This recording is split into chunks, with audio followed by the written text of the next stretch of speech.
Welcome to West Virginia and Commonplace. Today I have with me a very special guest. Her name is Hope. Hope has a message that will give other people hope, I hope. So, Hope, could you please tell the audience about yourself and why you're here today? Absolutely. My name is Hope Rieger. I'm in Ohio and I live with my husband, Mike. And we have two sons. Brian is 31 and Justin is forever 19. I have two grandbabies that I adore more than anything in the whole world. They're 9 and 6. And then I work for a financial institution and have for about 25 years now as a talent coordinator. Okay. Now, um, you have a program that you are offering people. It is a grief peer support group. Could you explain to us what led you to do this? Absolutely. My story starts a little over 4 years ago. November 16th, I received a knock at the door, and I opened the door at 6:30 in the morning to two police officers. And at the time, as a mother, it never dawned on me this was going to be bad news. I knew that I had a 19-year-old boy who was fearless. And then my first thought was, what has this child done? And why are the cops at my place? Right? Like, what trouble has he gotten into? And they asked me if I was Justin's mom, and I said yes. And again, it didn't dawn on me that they were going to relay anything horrible or horrific. And they just handed me a piece of paper and said, this person's trying to get a hold of you. They want to reach out to you and to call them as soon as possible. And so I said, okay, you didn't know what it was about. And they said they didn't know what it was about. So I closed the door and I went upstairs and I was thinking, gosh, that's weird, right? And I was thinking if it was something horrible, they would have told me right then and Right. there. And so I dialed the phone number and the person on the other line said Greene County Coroner. And that 10 seconds or that 5 seconds or that 3 seconds right then and there, my whole world changed. It changed from the moment those words I that I was not expecting. I was in complete shock, as you can imagine. And I always tell everybody there's that before hope, that before that phone call hope, and there's that after phone call hope. And he went on to tell me that Justin he was living with a roommate at the time. There's two roommates, two gentlemen that he lived with, and they got into the two of them, Justin and the other roommate, got into a physical altercation. It first started verbal, and then it became a physical altercation where, punches were thrown, and it got way too far. Justin did not hold any kind of concealed weapons or had any knives or bats or any kind of weapons whatsoever, but the other gentleman had a gun. Justin had him against the wall, from what I understand, and they were throwing punches back and forth. And the gentleman pulled a gun and shot Justin in the chest, and he was instantly killed. So Oh, when I received that information from the coroner, as you can imagine, I was in shock. So from that point, it was around Christmas time. So you just it was Thanksgiving, it was November, it was Thanksgiving, it was Christmas. And we just got through the holidays. I don't even remember the holidays. Um, and then in the early part of January and February, I was reaching out for any help. I didn't know where to go. Nobody in my life had really ever passed, besides, grandma who had a long life. And so I never had dealt with any kind of tragedy or any kind of thing. And this is, my life. He's my son. And work had given me some opportunities for counseling and things like that. So I reached out to a Christian based grief group that had taught me some amazing things. I didn't grow up in the church. okay. I mean, we knew about God, right? But that was we didn't attend Sunday service or anything like that. And so I was like a fish out of water in this grief group. But they were so kind and so compassionate to show me and tell me things about God. But I was damn angry, right? I was not happy with God whatsoever. Um, I was so mad. He took my son, right? And we are good people. We're nice people. We don't do anything horrible or but terrible. But he took Justin, and I couldn't get it. I couldn't understand. And so they guided me through some of the some of the word, and I kept thinking there's got to be a reason. There's got to be a purpose that I'm going through this. And I told everybody in that grief group, which was more educational versus sort of like the groups where we sit and have support, like talking. And I felt like that was more beneficial to me. But anyways, on the way home, from that grief group, I just said, God, what is this? Why are you doing this to me? Why are you putting me through hell? Why did you take my son? Why, what is my purpose? And as sure as we're talking here or on the radio or something, I heard just be kind. And I thought to myself, what the heck does that mean? Right? That's my purpose. You just want me to be kind. I can be kind. I know how to be kind, and so I volunteered, and I paid it forward. And a great story I've told is I've had somebody behind me. You pay it forward and you pay for somebody behind you. And I was so nervous the first time I did it. I was like, oh my gosh. And it was just a little coffee shop, but we were in the drive-through, and I knew I could make a beeline out the drive-through. And so I look up and I tell the person, the cashier, that I want to pay for the person behind me. And his name tag read Justin, which is my son's Oh, name. yes, yes. So chills, I'm crying. This guy's probably like, lady, get out of the way. So that was my first experience of being kind and volunteering and going through all that, which led me to last year with COVID. And I knew I wanted to write a book or do speaking or something, and as I've learned over the years of how to handle my grief and how to deal with grief, I knew that I wanted to help, but I didn't know how. And so last June, when COVID hit, and COVID was death in numbers every single day, that's what we're Yes. seeing every single day on TV is this death toll or that death toll, or, and I was like, this is horrible. And this adds a whole nother layer of grief on top of the grief. So I wanted to start something which I thought was, would be beneficial and helpful and my purpose. And so I began Grief to Hope, which Okay. is a virtual grief peer group that I started.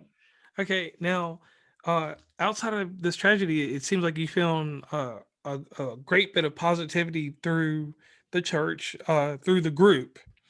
So you got this positivity, and it's inside you, and you're having good days with it. But what about those bad days? Even though you got this good stretch, because we always tell the story of, oh, I picked everything back up, but we never tell a story about the time that we dropped a few things that we picked back up. So how did you take care of yourself after you had gotten this positivity and you kind of got a little low here and there? How did you do that? Absolutely.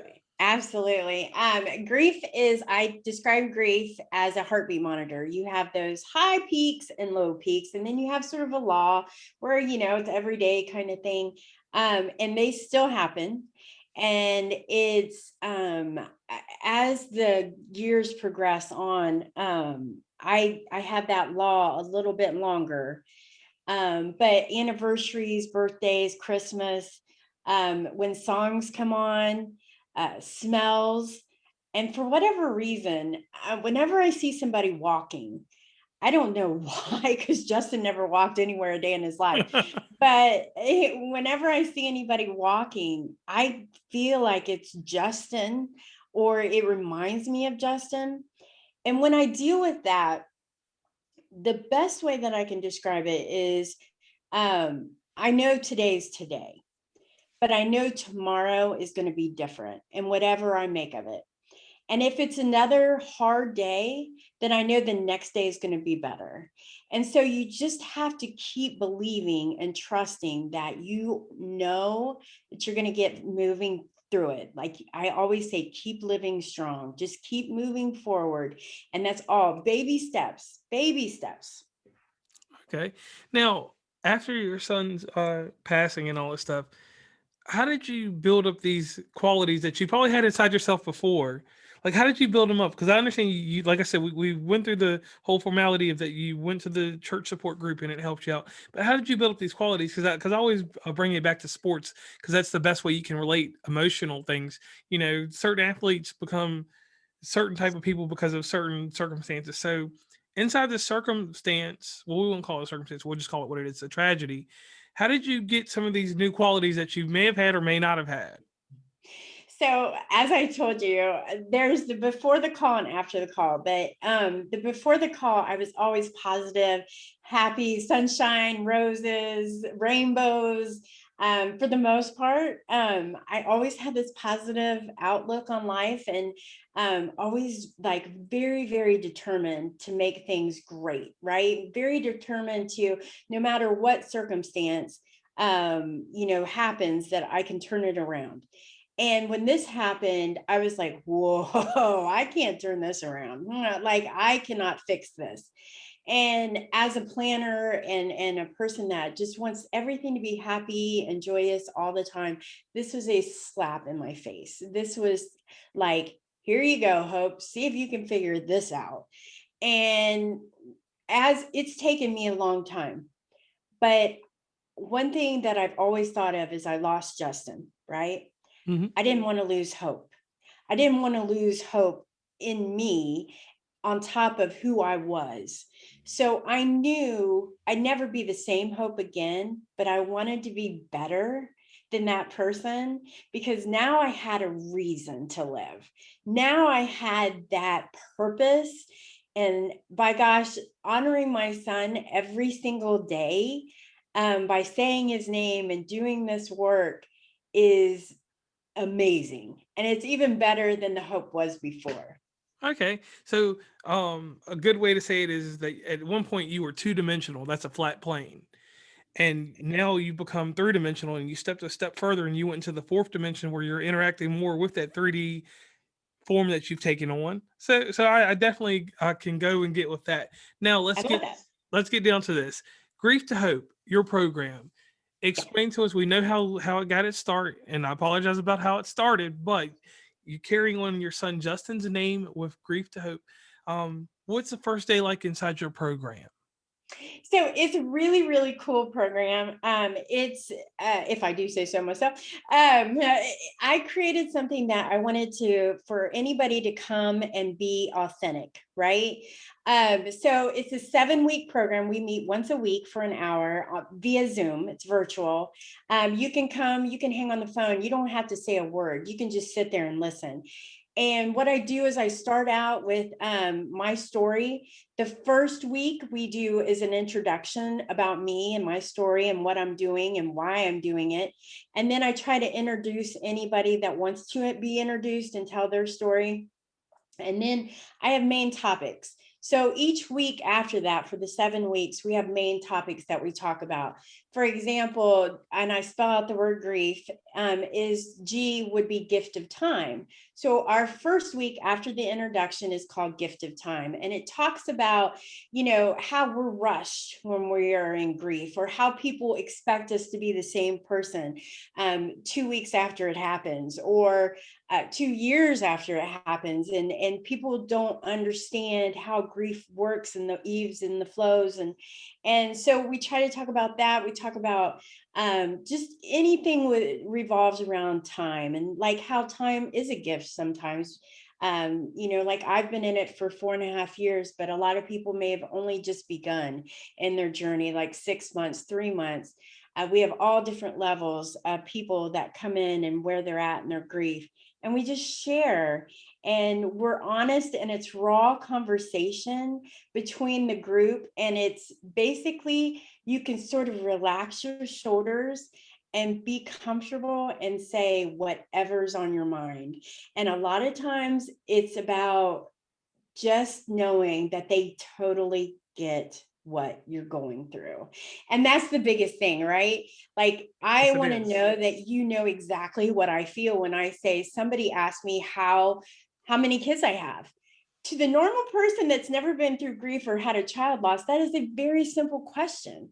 But when you ask somebody that's grieving a son or daughter and you ask them how many children they have, there's like a million thoughts that go through our mind. Well, should I say one, or if I say two, am I going to be hurting the other two? If I say three, am I, it's so hard. But that's the kind of stuff we talk about, is like what how to approach these kind of things and how to tell people. So the rest of the program spells out grief. We have receive help and inspire, and then we do a tribute.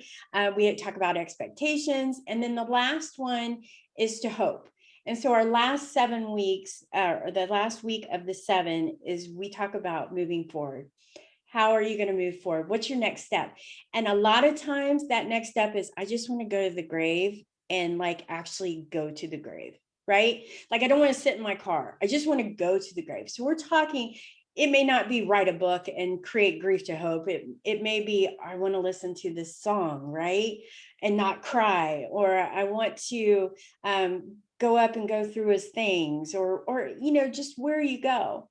And then we take a break for a couple weeks, and then we come back, and a lot of people repeat it. I have a lot of people that come back because it's always different, right? Yes, it is. It sounds like it is. So let me ask you this real quick. One thing that we like to do is plug on social media where they can meet you and greet and then become part of this group. So where can they find you? Absolutely. I'm Hope Rieger on Facebook, and then I have Grief to Hope. It's the number 2. Hope is on Facebook as well as Instagram, and then and LinkedIn. And then we have our website is www.grief, the number 2, hope support.com. And in that website, you can actually click on to send me an email if you just want to know about me and my story, or if you have any questions with Grief to Hope whatsoever. Feel free to link that. Okay. I'm definitely gonna pick you up here on LinkedIn while we're talking about it. I just did. All right. Absolutely. Inside these focus groups, and this is one thing I've always wanted, or we'll call it a support group. I call it a focus group, No, but you're fine. it's kind of a set of both. How do you contain all that raw emotion? Because I'll give an example. I had a tragedy happen to me less than 2 years ago, and it was one of those things where it was one of those make or break. It was actually to a degree a spouse. So something like that, you either have to develop a coping mechanism, could be the podcasting, or or you have certain support that helps you get through things and you come out a different person like you have.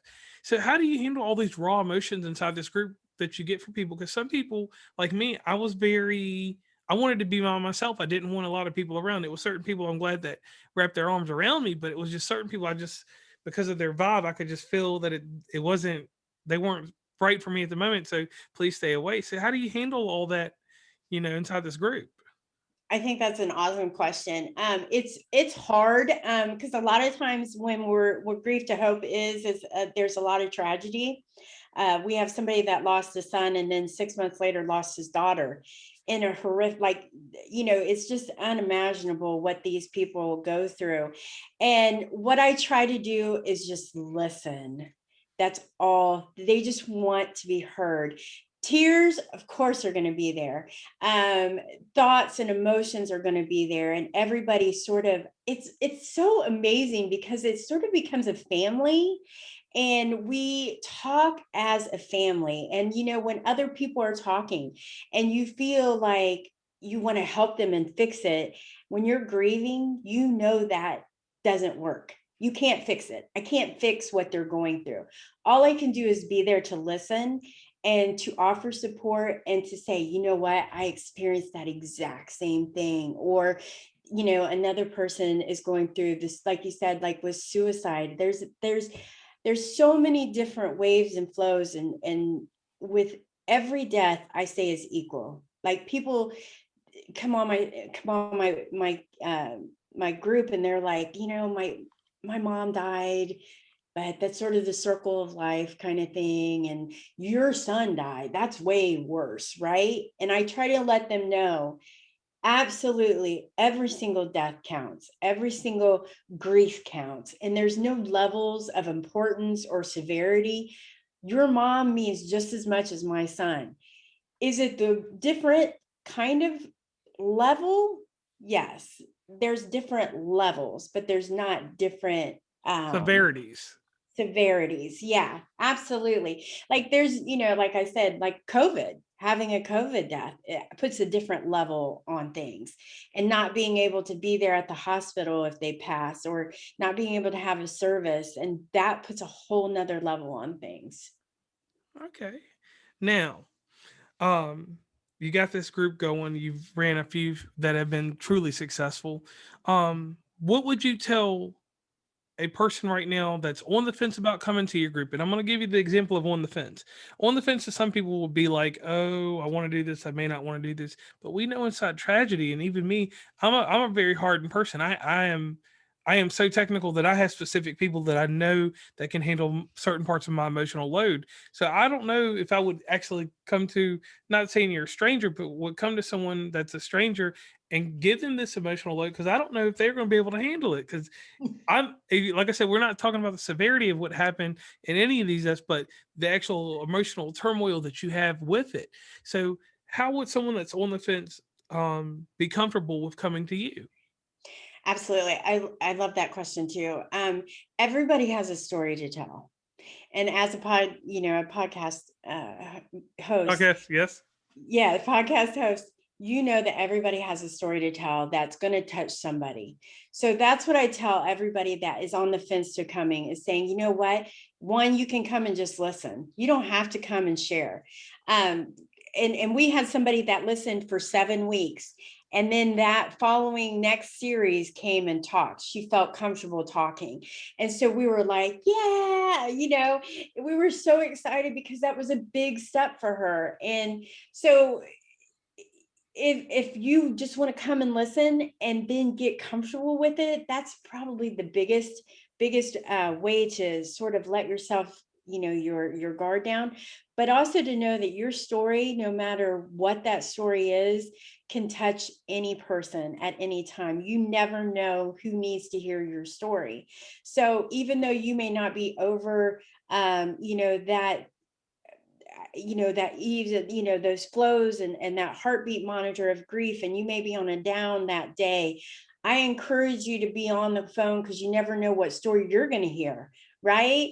So True. that's really where it is. It's just, share your story or listen to somebody's story. Okay, and that's a good selling point to get people involved. Now we're gonna flip this over a little bit. I pay homage to 2020. Everybody knows, if you listen to the show, some people like John Stossel, because he's a comedian. I always like Diane Sawyer and Barbara Walters. Diane Sawyer had a certain way she interviewed. Barbara Walters hit you with hard hitting questions that you're never prepared for, but at the end of it, it justified who you are. So here we go, real quick. We're going, like I said, John Stossel. He's out of the picture because we don't need the comedic stuff, because we've already had a good laugh here or there before we even got on air. So here's Diane Sawyer question for you, and this is just one thing. You've gotten self-care out of this. Okay? Mhm. It's a way for you to heal while helping others heal. Absolutely. Okay? Now, what is a major factor that drives you to continuously do this? Because some people would do this for a little bit of time, okay? And they would continuously bridge off and do it a little bit more here and there, but eventually you get to a point where your self-care is kind of, taken care of to a degree. The grief is not, but your actual personal self-care. So, what drives you to continuously do this? um my son, honoring my son. There couldn't be any but I have the biggest fan right now in heaven, and he's telling me, go or he's saying quit embarrassing me, one or the other. But he's telling me just do it, just spread it, and God's telling me this is my purpose, and I really feel that way. I really feel like it is my purpose. And I've always said grief to hope is bigger than me. It's way bigger than me. And I have to earn it every single day. And I have to earn being out there and being in everyone's, social media posts, and try to say, pick me, come with me, let's just hang out. Let's just, this is so much easier together. Right. And that's what drives me every day. I mean, it has to be. And getting to say his name so many times a week is pretty awesome too. And in that way, it reaffirms our okay. Now here comes a Barbara Walters question. All Okay. right, so at the end of the day, we're all influencers and we're all helping everybody in the world. And even when you help someone through a group, you help yourself at a certain point. But when has it become a hard period for you to help others? Because we all can do it. Our cup running full for so long, and then it gets halfway empty. So Yes. when it gets down there to where it's below half empty, how do you rebuild that? How do you stay focused on hope and get hope to have all this energy to give everyone else hope? I love it. I'd say working out, not that it's fun, and running is not fun. But when I'm running, I listen to motivational speakers. I do a lot of that. I listen to one of the quotes I hear is, you have two dates with a dash. What's your dash going to mean? And I love that. And I'm like, what's my dash going to mean? And it motivates me. Absolutely. There's times where I feel like I'm not being successful, or things didn't turn out the way that I thought they would, or, I'm struggling. And so I really, really believe that if you work your butt off and you believe in what you're doing, and you believe that you add value to others, that you can keep going. And I don't want to let my son down, but I don't want to let myself down either, because I think it's just a passion and a purpose. See, I'm lucky enough that, it's like the gold medal, right? So, like you were talking about with sports, like you have that goal out there. And I know Grief to Hope is way bigger than me. And like I said, and I have to earn it. And so you just keep pushing, man. You just keep pushing till um, you hit that mark, and then you set another mark to hit. And that's what I always have done my whole entire life. Is like, okay, I made it here, but I need to push a little bit more. So Okay. yeah. Now, Hope, I always give everybody a testimonial about who they are and what they do. And these are compliments, no negativity in it, because we live in a world of positivity right now, because we went through one of the most negative periods in our lifetime. Yeah. So here's the thing. You have a virtual group peer support group that you are helping people in light of the fact that you have a really, really, like you said, you're not putting a severity on the tragedies, but to lose a child, I have a son, so I don't even, like, my heart goes out to you. Um, but here's the thing that I want to say: you are doing the world a blessing. There's so many people, and I am one of these people that you could have just got cold. You could have walked away. You could have just said, I'm not going to be one with the world. I'm going to wait till I'm better and come back. And I'm just going to still be about me. I'm not going to spread a message that I interpreted somewhere on the road. But you found a message, you interpreted it was to be kind, and you're doing that. So I want to thank you for that. I want to thank you for the fact that you have the tenacity, you have the strength to go beyond yourself. Not saying you probably didn't do that before, but you even stated earlier that there was an after. The after you is now the better you. Not everybody gets to experience the better side of themselves. Some people just stay stagnant all their lives and don't have things that change them and mold them a certain way. So take that with more than just a grain of salt. Take that with like your heart as big as it is, and let that be the thing that you use to keep driving you to do what you do. Because like I said, there's a lot of people that will not do what you do. There are a lot of people that will be like me. They will be selfish. They will take their stuff and go about their business and try to figure out what they need to do until they get better. I And with you, appreciate and if I had had your group when I was in whatever I was going through, I probably would have came out of my rut a whole lot faster. So so that. so once again, I want to thank you for what you do. I'd like you to let the audience know where they can reach you again, and then I'd like you to give a nice shout out to the people that have helped you along the way, because everything's like Legos. We have to keep building and building. We never stop with these Legos, and you know, between all of us, there's some part that we do most of it, but we have other people in the background. So could you give them a shout out?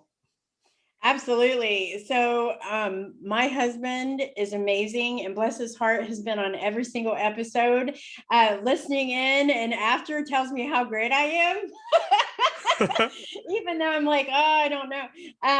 My husband is my world, and I love him so much, and he's just incredible. And then my friends are my biggest supporters, and they push me, and I always tell them, that I couldn't do it without friends and their encouragement each and every day. And then, of course, excuse me, my son, both of them are my light, and they keep me going each and every day. So, Okay. Well, I want to thank you for being on West Virginia on Commonplace. One last thing that we do need to do, please plug your social media so everyone can know where to find you. And at the end of this, when this episode is published and out and released, there will be inside the show notes all types of information so that you can get in touch with Hope. You can get over to her website. You can get over to her Facebook. So I will let you know once again where you can find her. I am Hope Rieger at Facebook, and then Grief, the number 2, Hope on Facebook, LinkedIn, Instagram. I'm really trying. I'm not very hip, but I'm really trying with Instagram. And then Grief to Hope as well. And then the website, please, please, please, you can utilize the website. We're going to have some newsletters coming out until we start the series in September, and that's Grief, the number 2, hope support.com. All right. And then most important thing, when does the next group actually start? Thank you for asking. September 9th, 2021. So here soon. All right. So everybody, if you need to get in touch with her throughout the summer, make sure you reach out to her at the numerous places that she said. And once again, this is West Virginia Uncommonplace, and I am signing off.